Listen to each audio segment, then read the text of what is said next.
In this video, I'll be taking you through Anonforce, which is a box in TryHackMe, which mainly focuses on exploiting a misconfigured FTP server. So we'll start. So here we have boot to root machine forfeit, and besides Guatemala CTF, whatever that means. I don't know. Let's join the room and let's see what the box is asking for. Read the user.txt and root.txt. So the box only requires those two things. So we'll start. And I guess you'll have to wait for the IP address to load. So let's wait.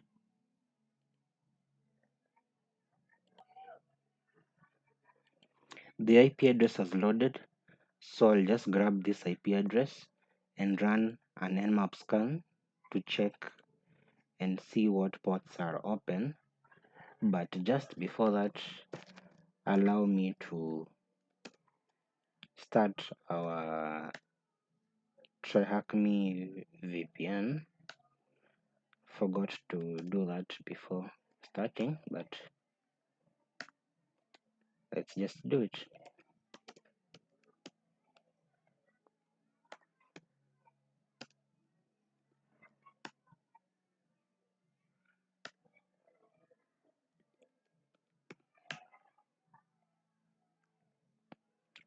So that's up and running. I'll pop an extra terminal just in case. So okay, we have the extra terminal right here. Let me just cd into our directory.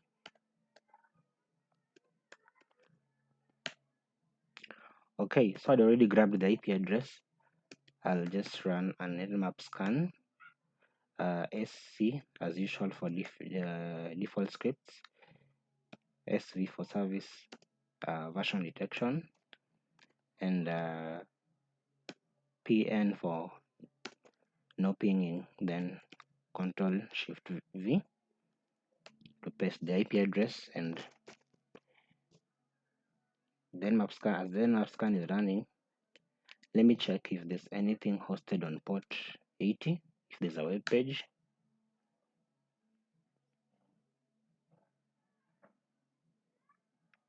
It's loading. Okay, seems like there's nothing on port 80. I don't know whether our nmap scan is done, but I doubt. Okay, so the nmap scan is still running. Will be okay. Okay, it's done. So here we have port 21. Typical FTP is the default port for FTP server, running a very secure FTP version 3.0.3. We could check that we could check such exploit database for this an expert of this version of very secure FTP, but I don't think there's anything much to go on that. So here we have the details. Okay, what am I seeing here? I'm seeing anonymous FTP login allowed, so we can try the anonymous login. Then you have all these directories which are in the FTP server.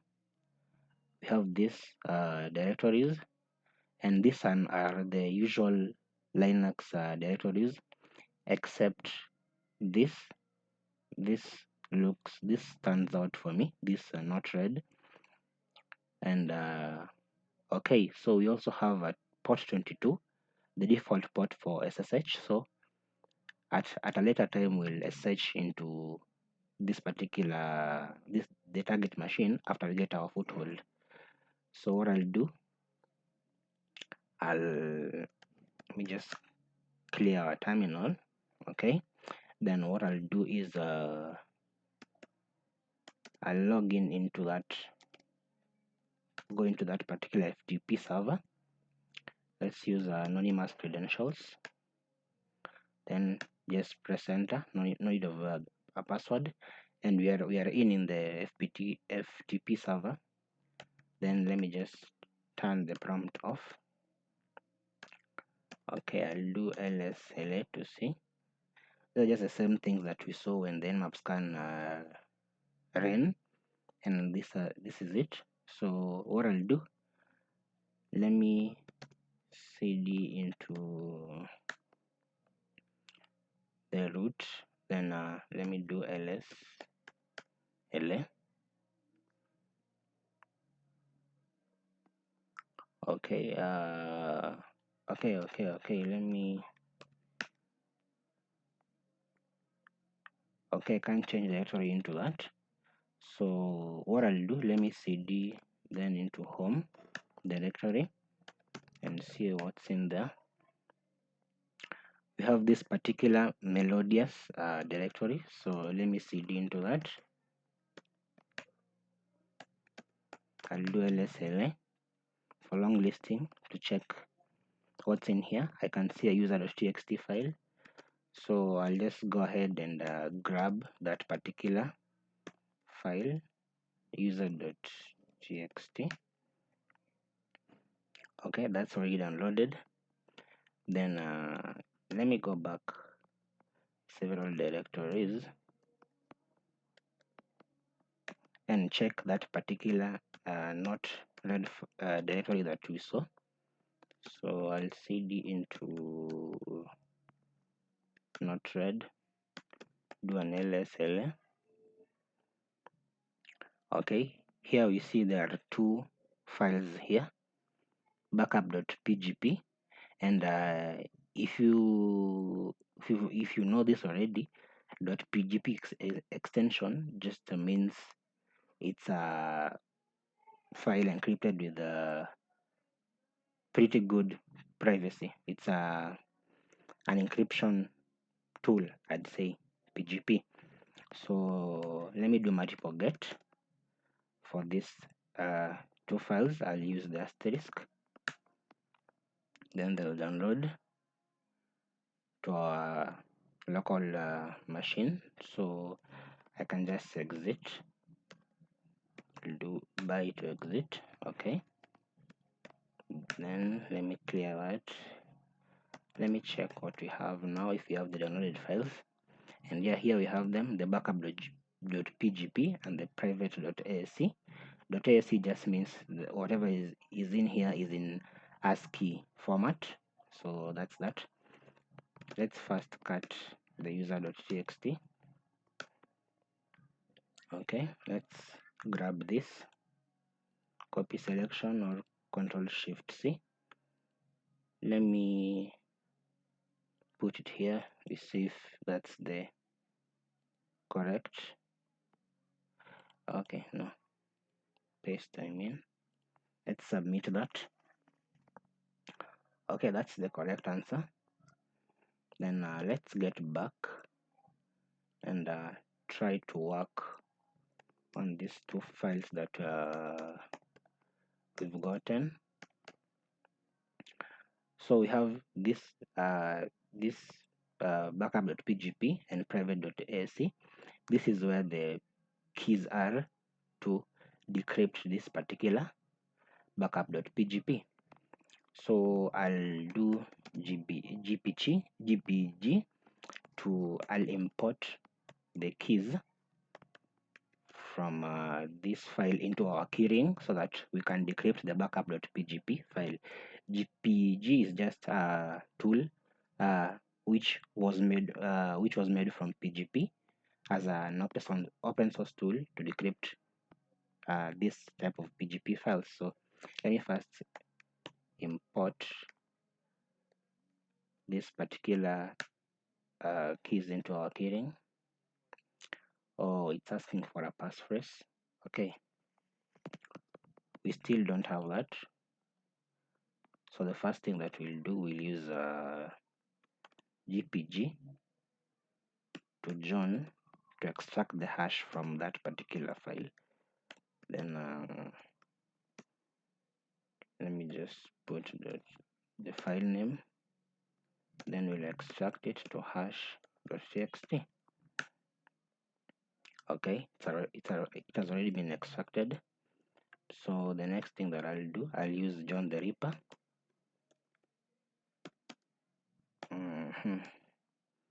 Then we'll use a rock.txt file to crack the hash. So let me just run that. Let's give it some time as it tries to crack. Okay, completed. Okay. Let's see. Where is the password? Okay, here it is. Xbox 360. User is Anonforce. So now let's go back and import the file containing the private key and the public keys to our GPG keyring. Then let's key in our password, which is Xbox 360. Okay, that was successful. So we have here the details of the secret key. Here they are, the key ID number and all the other stuff, which is not interesting to us. The next thing we'll do is now we'll decrypt the backup.pgp file to see what's in there. So I'll do PGP tac d. You can do tac d or hyphen decrypt. Then I'll do backup.pgp and let's see. Okay.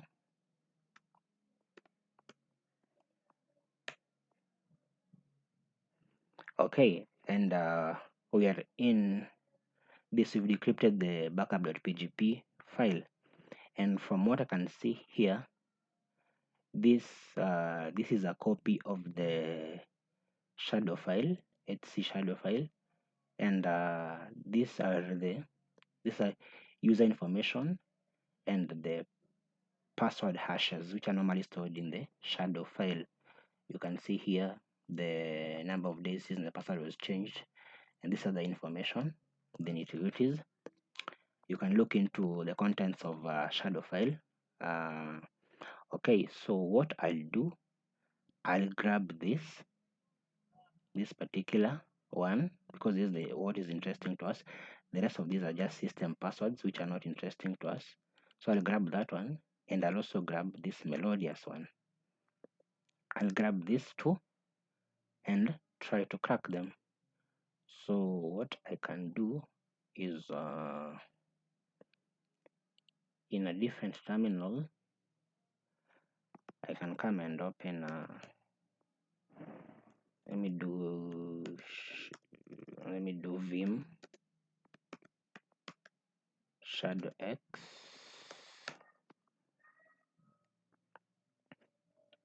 Okay, I for insert. Then I'll copy these two.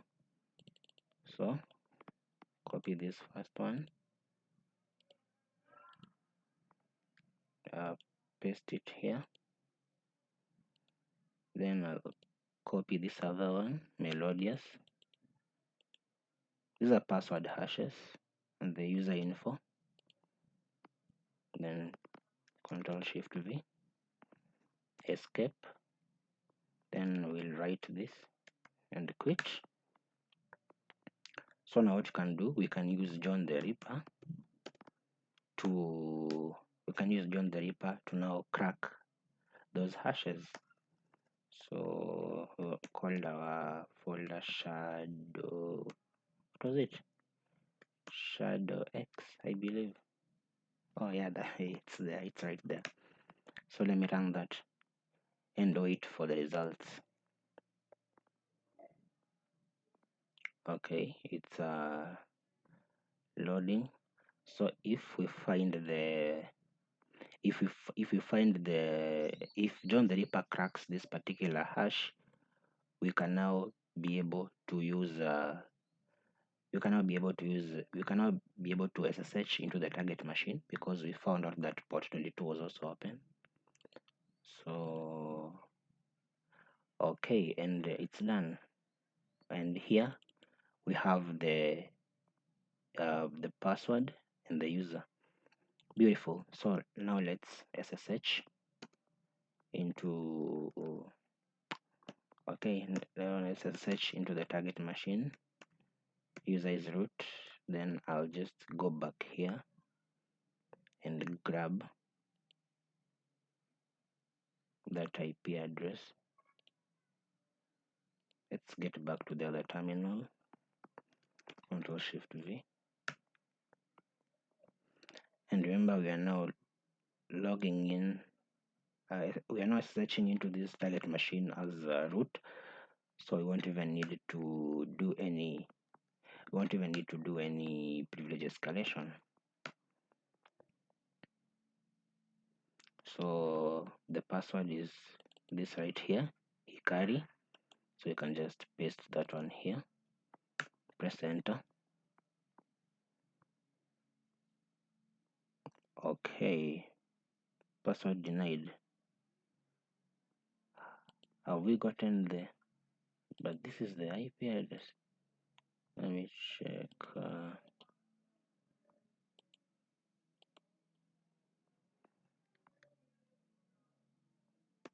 Hikari. Okay, I think I need to copy it. Okay, beautiful. The other time I didn't copy it. I just pasted. I think I pasted the IP address that I copied at that time. So we've used this particular user and this particular password to search into this target machine, and we are in. As you can see, we are in as root. You can denote that with the hash, the pound symbol. As I always say, pound symbol denotes that you are logged in as the root, and while the dollar sign denotes that you just log in as the regular user. So from this, what you can do first is do an LSLA to see the beautiful things that we have.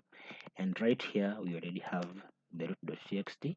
So I'll just cut the root.txt and see what's in there. And that's beautiful. We have our flag. I think this is one of the most simplest boxes I've ever done since I started doing this boxes on TryHackMe. I'll paste, then submit, and yep, whoop whoop, our answer is correct. So yeah, that was Anonforce. Pretty easy box, but it was also fun solving. Learned a lot of things along the way. The GPG encryption and decryption tool, yeah, and all other beautiful stuff. So yeah, that was it. I'll see you in the next video.